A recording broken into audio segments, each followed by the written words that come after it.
Hey everybody, Scout Crafty here again. Welcome back to the show. Hope you're all doing well. We have a great show planned for you today. A lot going on, a lot of stuff going to be in here, so I hope you have some time to sit back, relax, and enjoy the show.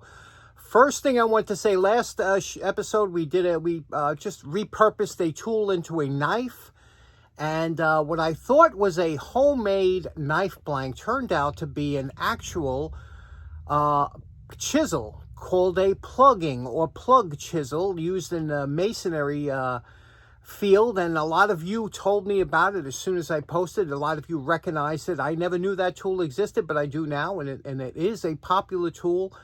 But the good news is that I do not have to worry about the tempering because it's already been tempered and hardened from the factory, so I didn't have to worry about if I was mistempered or if it was homemade, so it wasn't.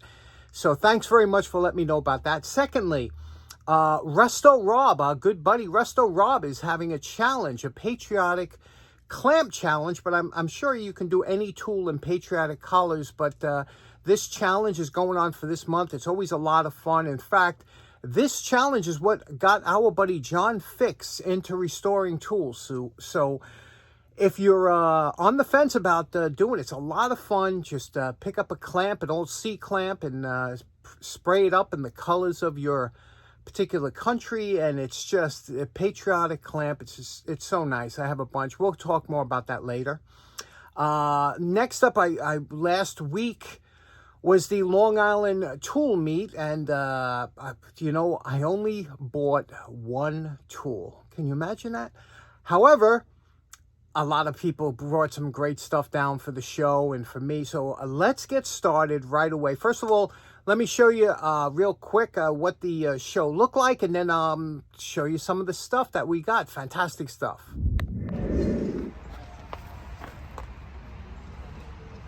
want me to set it up? I already did. Oh.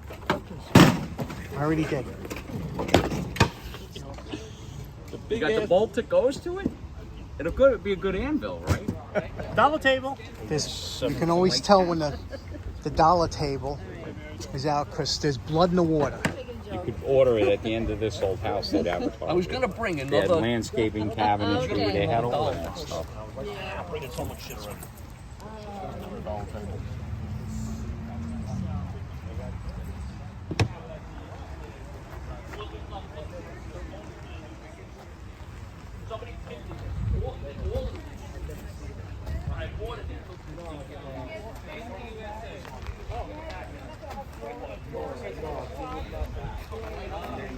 Yeah, it's crazy. Would you take 60? No, the reason I say we have an offer on eBay for $90. Yeah. He opened it up and showed you what's inside. Yeah, exactly. So you break it down and then you get into a little bit of history, which is nice. He does too, but you know, like it's a little more You don't want this one?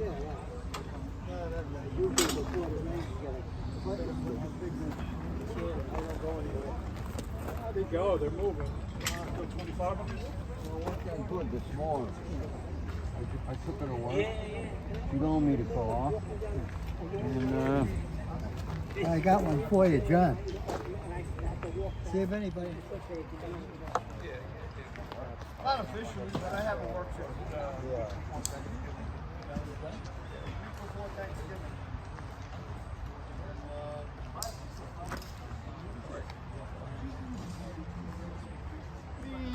They don't bite you. No. Okay, so as you can see, the show was really great. Weather was perfect. My buddy Brian, hey, you know old Brian. Everybody loves Brian. Brian always brings something down. He brought a bunch of stuff down. Check this out. He brought a couple great ballasts. I still enjoy I have LED shop lights, but I also love the old-fashioned fluorescent style, and these ballasts are a godsend because they do go every so often. So he brought that down, and he brought this Kenrad projector lamp. Now, again, these things you do not see. Look at the boxing, how they made it. I just love the old-fashioned lighting boxes. But these lights, you all remember these. We used to have them in the backyard years ago. Let me just pull this out. And they were heavy-duty bulbs, glass, and these things were something else, weren't they? NOS, always nice to have. But the wattage they use. Now, this one uses 150 watts. It's a little bit high for today's standard, but these were great. They lasted a long time. Aren't they lovely? Here's something that's pretty interesting. If you notice, this little tag comes around the top. It says, burn only in porcelain sockets. That would do away with most, a lot of the lights today don't have porcelain sockets because of the low wattage LED bulbs that they have. But back then, you had to make sure if you're going to burn high wattage in a hot area, you wanted a porcelain socket. Next up, Brian's lovely wife Karen also brought something down. Look at this. This is me to the T. You couldn't be more accurate. But this she brought over. She says, I saw this and thought of you in an antique store. This is a real treasure for me. I have a bunch of old handbooks from Boy Scouts, and I do not have a copy from 1944, which this is. You can see here it cost 50 cents at the time, which was quite a bit of money. And this was a Boy Scout handbook, and there is nothing better than a Boy Scout handbook. First of all, the illustrations. Look at the great illustrations that they had back then. Also, everything you would like to know. Look at that. If you want to know how to, where beef and dairy cows differ, semaphore codes, Morse code, how to make your own Morse code sentence. There are so many things in an old Scout handbook. First aid was a big thing. Also had all the requirements, flag requirements. Look at that flag. What do we notice about that flag that's different than today's flag? We'll get to that later on. But what I really thought was cool is they had advertisements in the back. Okay, these were like almost like sponsors of the book. And these advertisements, there was an advertisement in here that just made me, look at this, gun advertisements. I don't think they could do that today, because you have a lot of people would, kind of freak out. But that was a big thing. Marksmanship in the Scouts, that's where I learned to shoot. Super important. But let me show you one of the advertisements that I love these old ads. Aunt Jemima Pancakes, remember? Heard they're bringing her back. And rightly so. Love the old... You don't see that in the new books. There is no advertisements. But this here, the shoe advertisements. And me, I'm big on, I love shoes. Let me show you one of them. This advertisement, this is what's this, Gerber Payne Shoe Company. I'm a big fan of Oxford shoes. I always liked them as a kid. The old-fashioned uniform style shoes today, I still like them. Does anybody ever still wear them? Because I'm the only one that I think that still does. Remember when you used to get shoes resold? We'll go more into that in a little while. I got something coming, but there we go. Karen, thanks so much. This is a fantastic book. Next up, I got a surprise from Brian's cousin, who I never met as of yet, and a special thanks out to him. Brian's cousin sent this over. He says, yeah, give this to the guy who does videos. It's so great. It's a Milwaukee polisher. NOS in the box. And he also sent over some, we used to call them bonnets, but they're pads, buffing pads. What do you say we open this? This is new old stock. What do you say we open up, take a look at what this looks like? Here's what the end looks like. Again, it's never been opened. It has the copper staples, remember? When they used to come with those copper staples. But look at this. It's a 120 volts AC or DC.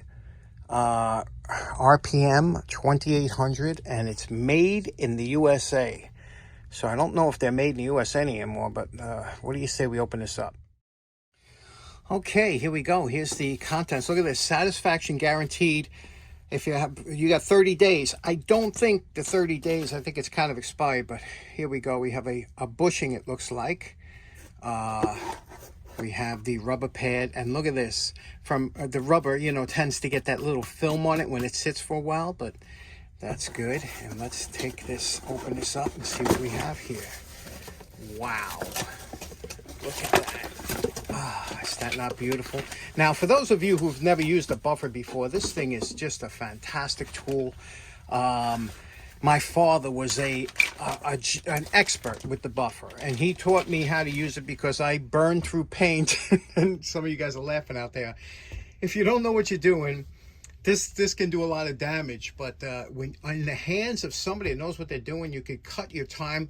And I know my buddy Dean Collins, he's another expert with this. He does it for real expensive cars. But this here, you can see, comes with the handle.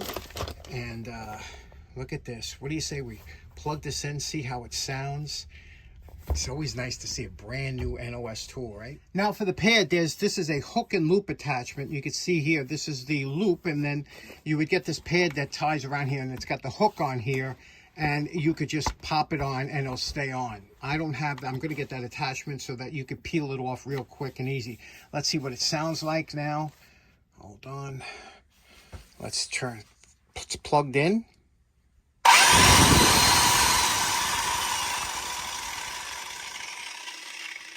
Isn't that something, huh? This will be a lot of fun. Next up, our good friends Mike, the fireman, and his father Bob, also the fireman, brought down a bunch of electrical stuff. And you know, this drives me crazy. I love this vintage. There's such goodies in here that I can't tell you. Stuff I love playing with. And for example, like here's an old, look, a clock hanger outlet, okay? You don't see this too often. This is the outlets that used to go on the wall that you could mount a clock so it's flush to the wall. And it was a recessed outlet, you see?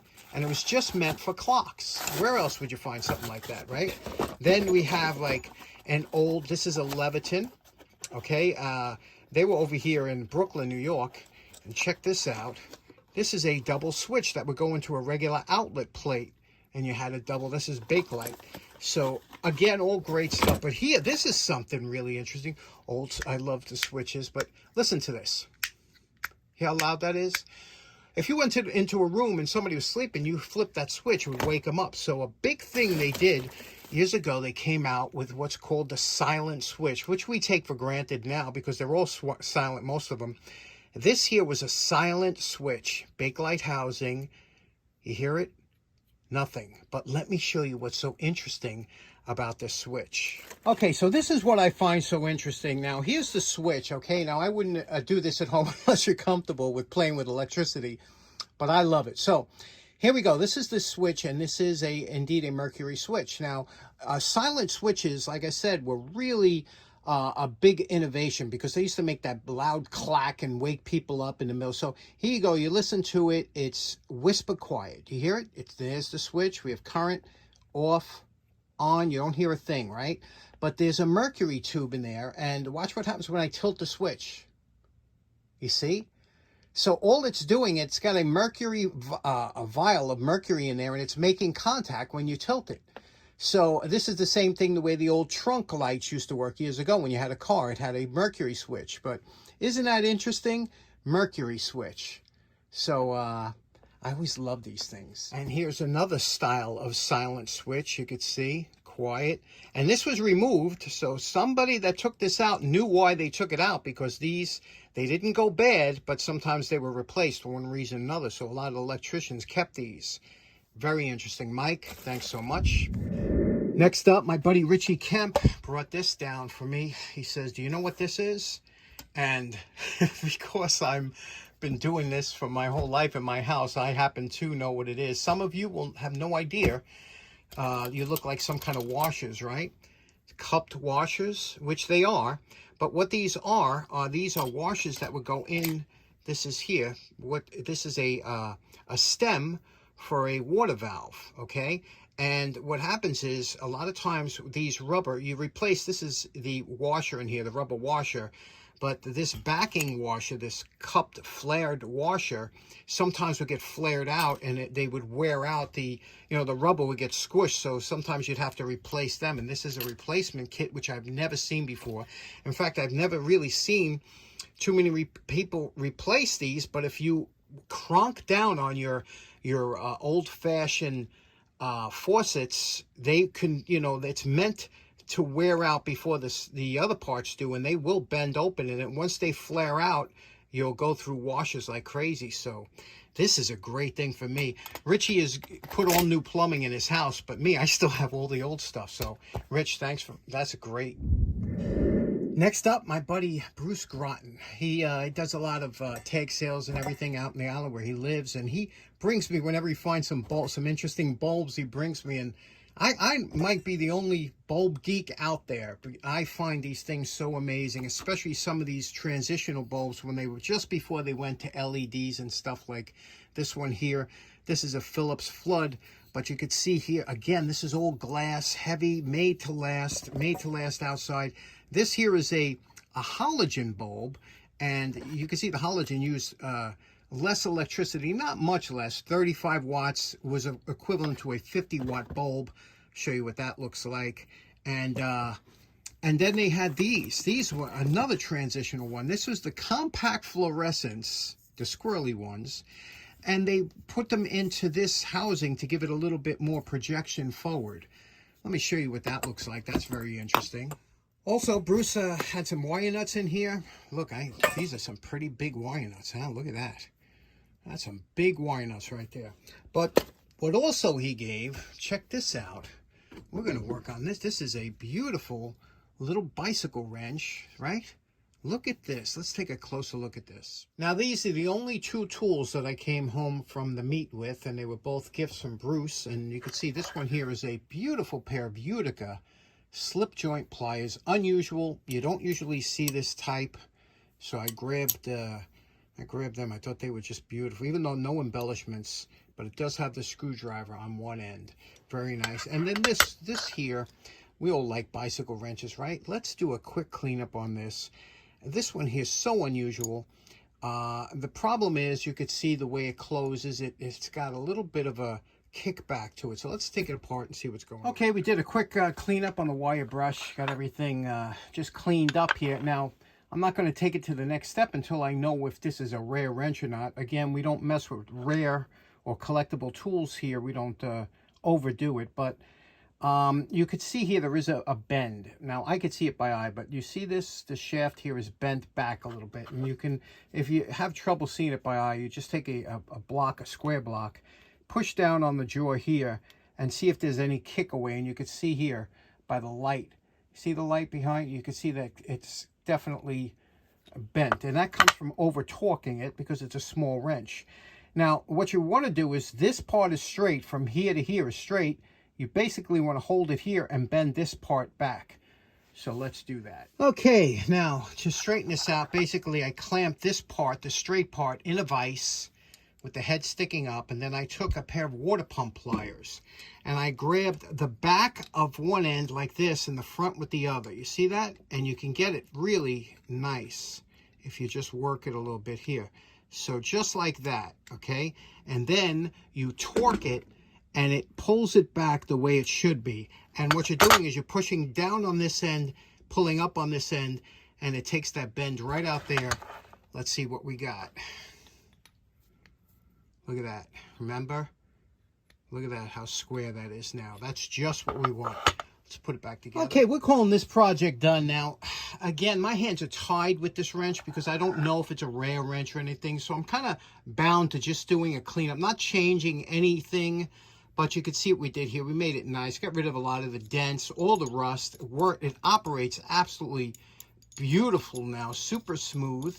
You know, because it's all polished and oiled and waxed, and redid the jaws. You could see here the jaws are all nice now. No, nothing that looks like this was abused at any time. But it's a nice pocket wrench, isn't it? It's a nice wrench that you would just put in your pocket, a bicycle wrench, and lots of uses. Very smooth, very classic looking. What do you think of this? Okay, next up, you know, my good buddy Andrew, who I traded for the fire hydrant and other things. Andrew's been a regular at a lot of shows. It's always great to see him. And he brought down some an assortment of stuff, but interesting bulbs, colored bulbs, which I use a lot of times. These are red, bulb right, 25 watts. But this here, what's interesting, these are from Poland, okay? And what's interesting about these bulbs, if you look at the top here, you can see it's 127 volts. Now, since our line current is at 120, that will automatically make these long life bulbs. You can see here, it has a nice glow to it, but they'll last much longer. These here are long life with 2,500 hours, but at 120, these will last a long time because of the wattage rating and the voltage rating. Next up, Andrew also brought this. This is a, actually, this is like a fruit basket or a nut basket. And I made one of these when I was younger, when I was first getting into woodworking. And it's made with a jigsaw, and you tilt the table at like 10 or 12 degrees. And what happens is when you make this cut going cylindrical around the edge, you see what happens to the wood. You see, this falls out, but it creates, because it locks in, you see it creates it locks in. And let me show you. And then you twist this, and it makes and twist that like that, and it makes a fruit or nut basket. You see how that works? Let me see if you can get that. There you go. Isn't that something? Stores flat. You see, you know, it can't go down once it locks in, once you put, but very interesting, right? And it's just from a swirl cut, one piece of wood. And then when you close it like this, isn't that nice? And you can see here what it says. Let me show you what it says here. It's stamped. It says wooden ways and handcrafted in the USA. So what do you think about that? It's very interesting, huh? Andrew also brought down this cool lamp, and I would call this a Star Trek lamp. This thing is definitely looks like it was off the Enterprise. Look, and it's soft too, and you can see it's got a light in it. You see that? I mean, this is just, isn't that lovely? It's got it's like a rubbery, very rubbery. Very cool. And also, a couple extra bulbs here. These are unusual. This is a three-way bulb. A three-way bulb.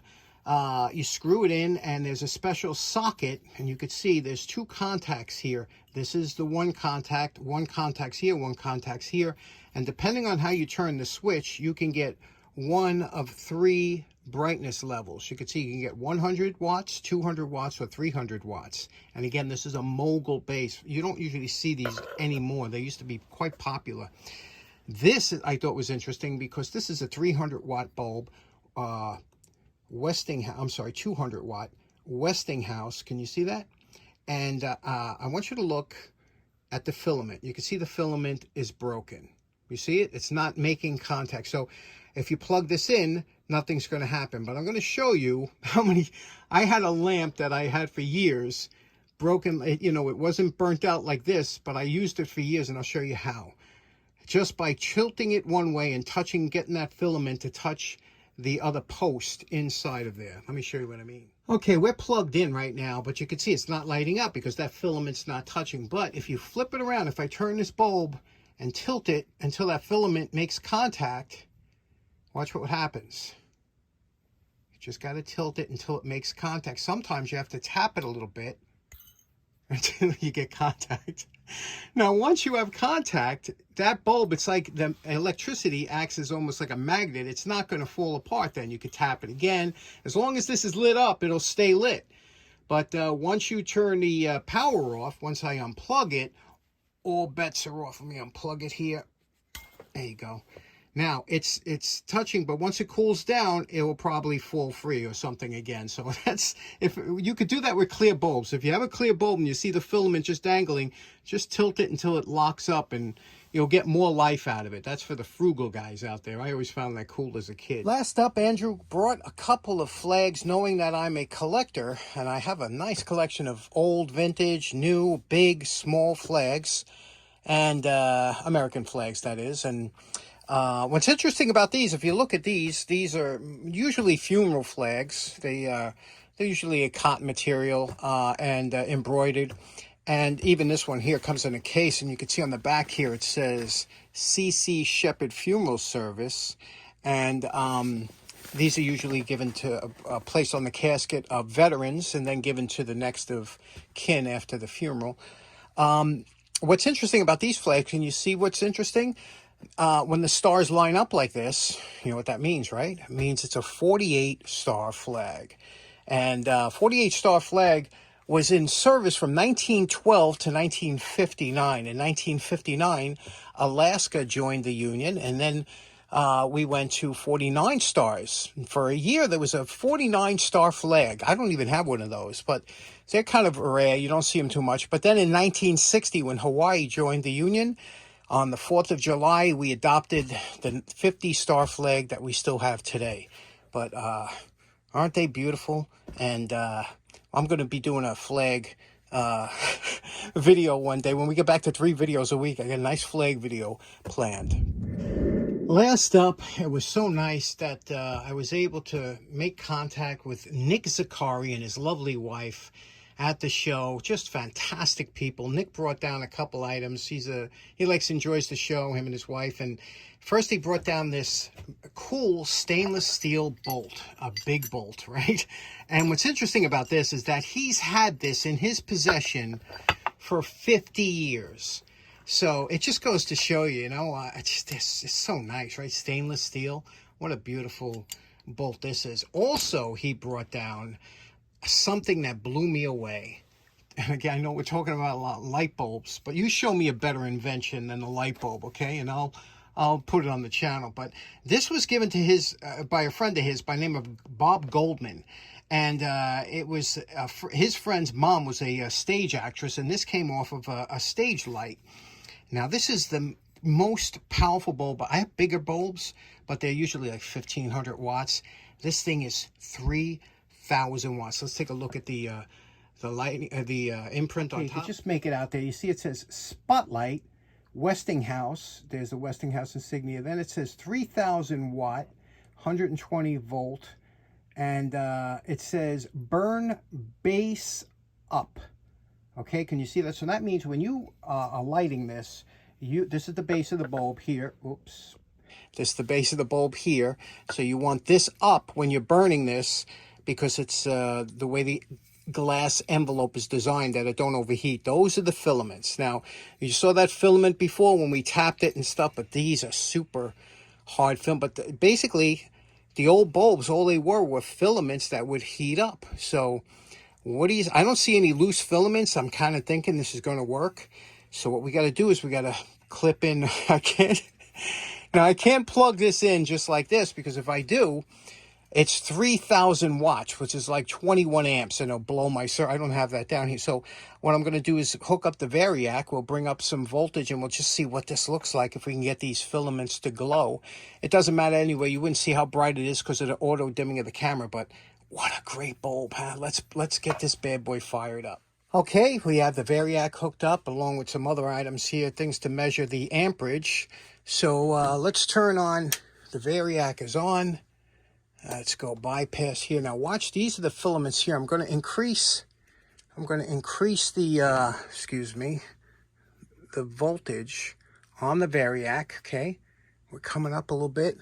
We're at we're at 2 amps, and look, we're starting to get glow.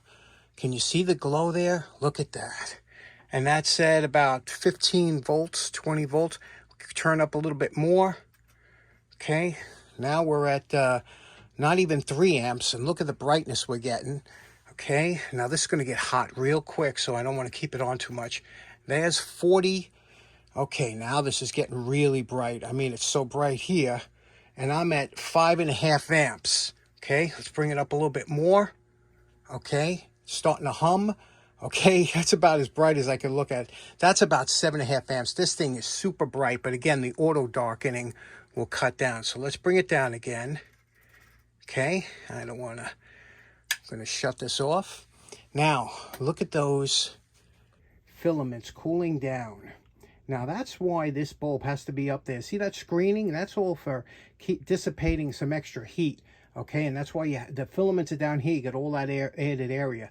You have to have this bulb in this configuration with the base facing up, or else you'll overheat it. You'll get a black spot on the bulb, on the glass, and there we go. What do you think of that? It works. Now, we only had this bulb on for, 20 seconds, and I couldn't handle it for 5 minutes. And that was only at about 1/3 wattage or voltage that I put in here. I only put in, 60 or 70, maybe half of what it could have been. This thing, I can only imagine how much juice those old stage hands, on stage they had to use. Nick also gave me this piece of cable, probably from running those lights and everything. That's some serious cable right there, huh? And last up that he gave me. Last up, one of my favorite items. Years ago, in order to drive a commercial truck in certain states, most states, you had to have road signaling devices or road flares in case you broke down. You could set up 3 flares, one 200 feet back, one 150, one 100 or 75. But you spaced them off so that nobody would run into you at night. These, they've been pretty much today. We use the reflectors, the triangle reflectors. You might see if a truck is broken down, they'll have them. This here was a vintage, like 1940s. This is when that law first came out. Everybody had to have them in their truck. And this here would be bolted onto your truck and even had an area for a lock because, you know, these would get stolen. But how it worked is you would lift up this lever here. See that lever I just lifted up? And these road flares would just lift straight up, okay? One, they have little pockets in here, 2 and 3, you could see. And what's interesting about them is they were kerosene flares. And how that worked is you gave this a little a quarter turn, and look what would pop out, like a little magic, huh? And like a jack in the box. And from here, you could twist this part off here, pull the wick out. There's the wick, and you could fill it up. You would fill up this container. It had instructions. You would fill it up to about a quarter from the top, then screw that back on, and now you would light that up, and this would burn for hours. Here it says, fill with kerosene or signal oil to 1/2 inch off the top. Set charred wick with tip just visible across of cup. So this one would be a little bit low. You'd pull that wick up a little bit, but there you go. And then it would burn a flame, and that would be it. And then when it was out, to extinguish it, you took this little cap, you put on top, you gave it a turn, it would extinguish it, and then you would put them back in their rack. And you could see the rack has the little cutaways. What a nifty item, huh? Road flares, something you don't see anymore, and just beautiful, huh? Okay, so in closing, God knows how long this show is. I don't know, but I know there was a lot of stuff to cover, and I hope you enjoyed it. Special thanks to everybody that brought stuff down for the show to be featured, because I know that all interesting stuff. I think so. I just love playing down here, especially with all that stuff. And don't forget to check out Resto Rob and get involved in the Patriotic Clamp or Tool Challenge. There'll be a link in the description. And thanks to everybody. Thanks so much for tuning in. Hope you have a great week. We'll see you again next week. Take care now. Bye-bye.